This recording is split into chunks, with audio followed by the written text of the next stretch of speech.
Hello and welcome back again to 12 Steps to Poker Heaven, the series that teaches you how to become a better poker player.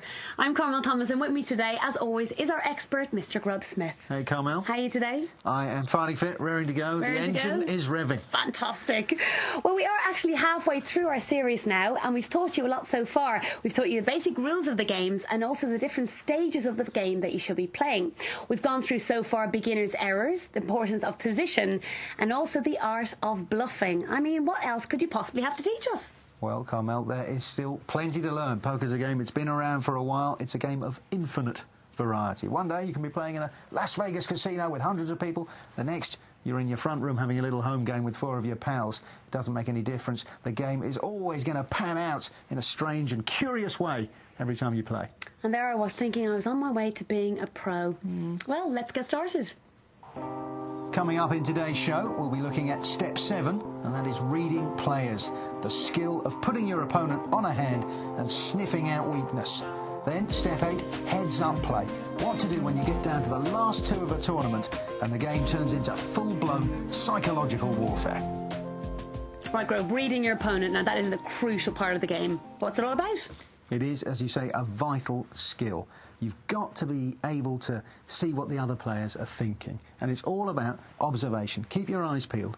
Even if you're not in a hand, you should be watching how everybody else at the table plays. Do they slow play a monster in early position? Do they bet on the draw? Do they check with a flush? You have to be watching, because the more you study people, the more you'll pick up their patterns. It may be just how much they bet. It may be how forcefully they put their money in the middle when they're bluffing. Poker is a game all about information, and the more you can gather, the stronger a player you'll be. Now, at the beginning of the game, everyone has the same amount of chips. But what happens during the game when the chip situation varies? Well, that does make a big difference to how you play. If you see someone who's short-stacked, they've lost a few hands, they're down to their last few chips, you know that they're more likely to go all in. They can't afford to wait for aces or kings or genuinely good hands, so they're going to push their remaining chips in, and it's going to cost you all they've got if you're going to see them. So you have to make a decision. Is this guy genuinely on a hand, or is he just desperate? And it's all about sniffing out weakness. And again, watching them. Are they nervous? Is their leg going up and down? All sorts of signs you can see. Similarly, if somebody has a big stack, they've been knocking people out and they're hiding behind a big mountain of chips, you know that they're not going to be waiting just for aces and kings. Yeah. They're going to be bullying you. They're going to be putting the question to you. Now, when that happens, you want to just wait until you've got a really good hand and then come back over the top. Because they may have the mindset, well, I can afford to lose. I can afford to gamble. And that's exactly what you're waiting for. You wait until you've got a genuinely good hand against a big stack. You can snatch a lot of his chips against a small stack. You don't actually need that good a hand because you know the guy's taking risks. So, again, it's all situations and it's all thinking on your feet. Why don't we look at an example from the British Poker Open 2006? If you don't talk with me, then let me Very know. exciting this heat. We've got some of the biggest names in poker. There's Marcel Lush, Dave Elliott, Mark Goodwin in the foreground, and Dave El Blondie Colclough. And Mark Goodwin has called the big blind of 2,000 under the gun. Colclough gets out of the way, and Dave Elliott, you'll notice, only has a 4 and a 7 offsuit. But Dave is very confident. He's raised it up to 6. He's coming off the back of a couple of wins, so he's trying to bully the table now, smiling his head off as if he's got aces. Mark Goodwin calls, so there's just going to be the 2 of them going to the flop. Obviously, Goodwin quite a good favourite with the ace-10. 6-9 jack. Check. Well, the Devilfish is in position here. He's been checked to by Mark Goodwin. So what he's doing is sticking in just 6,000, just trying to see where he is. That's called an information bet. And Mark Goodwin flat calling, which is might be a stop-and-go bet. He might be just saying, right, now I'm going to bet. What he should do now is put some money in. That 3 probably hasn't helped the fish, but just checking it. Now, this is where it's all about reading information. The Devilfish knows Mark Goodwin's game well, decides to let him have a free card. But he'll see what he does here. Now, Mark Goodwin checks, and that really is a white flag to the Devilfish. He's got to sense weakness. There hasn't been any betting on any of the previous streets. So he's putting in 20,000, and Mark Goodwin, who had the best hand all the way, has no choice except to fold.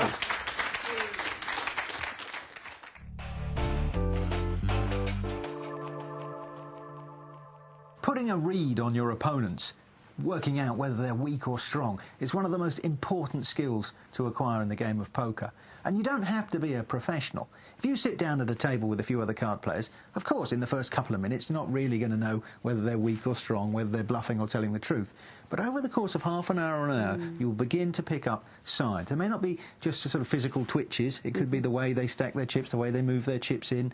It could be the sound of their voice. A really good player will be able to see, you know, nerves twitching and heavy breathing. Another good one is to watch the legs under the table. Most people can keep themselves pretty straight above the table, but their legs betray their excitement, or when they're bluffing, they might look up to the left. They can't stand to stare you in the eyes. It's a bit like if you're talking to one of your friends or your partner, perhaps, and you ask them a question, you know when they're lying, and the same rule applies in the game of poker. Absolutely. And you've chosen some of your favourite reads made by non-professional poker players, so let's have a look at this.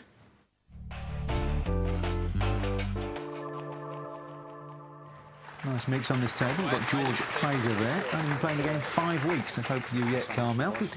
Just proves that amateurs can live with the pros. Next to him, Gary Jones in the big blind. So John Gale under the gun, tosses his card. And Noah Boakin, the Dutch sensation. He's got ace-6, wants to get out of the way. Gus Hansen normally plays anything, but he doesn't like his connectors, and Koresh also folds. So we're just round to the battle of the blinds now. And Fraser just flat calling with ace-queen. Cool. Should he have raised? Well, he's taking a risk there. He's letting his opponent get some free cards here, and that hasn't really helped his ace-queen at all. He'd have been better advised, I think, to raise pre-flop, to say I've got a hand. As it is, well, they both check, so they're going to get a turn card. It's another 7. Again, George has got nothing, but he decides his ace is good enough now. I think he's betting a little too late now, and this opens the door for Gary. Gary's not going to believe he had a 7 and that 7 has helped his hand, or else he would have bet the flop. So, Gary, a top pro against an extreme amateur.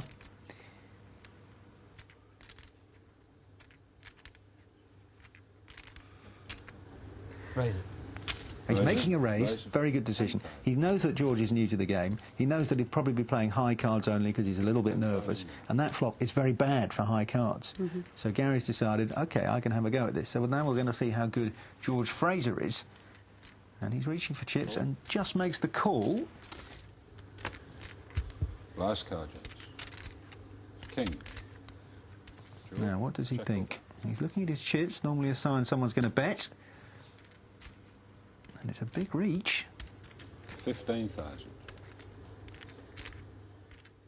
And, of course, there's no way Gary can bet now. So that's actually a great read by Fraser. He saw the bluff for what it was and decided my cards are still good. He sent something off the pro. And what can Gary do except toss them away? To be honest, this isn't a hard decision. He's now doing what we call Hollywooding, just making a big act, as if he's throwing away a monster. I give in. Pass. And, yeah, good read by George, and well-deserved round of applause for the old fella.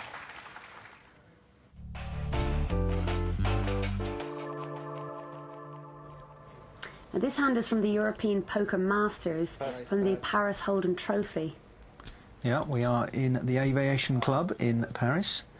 And here is the amateur, Kang. He's picked up ace-8 on the button. I raise. His face is moving quite a lot. Most professionals wouldn't have the twitching eyes, and they wouldn't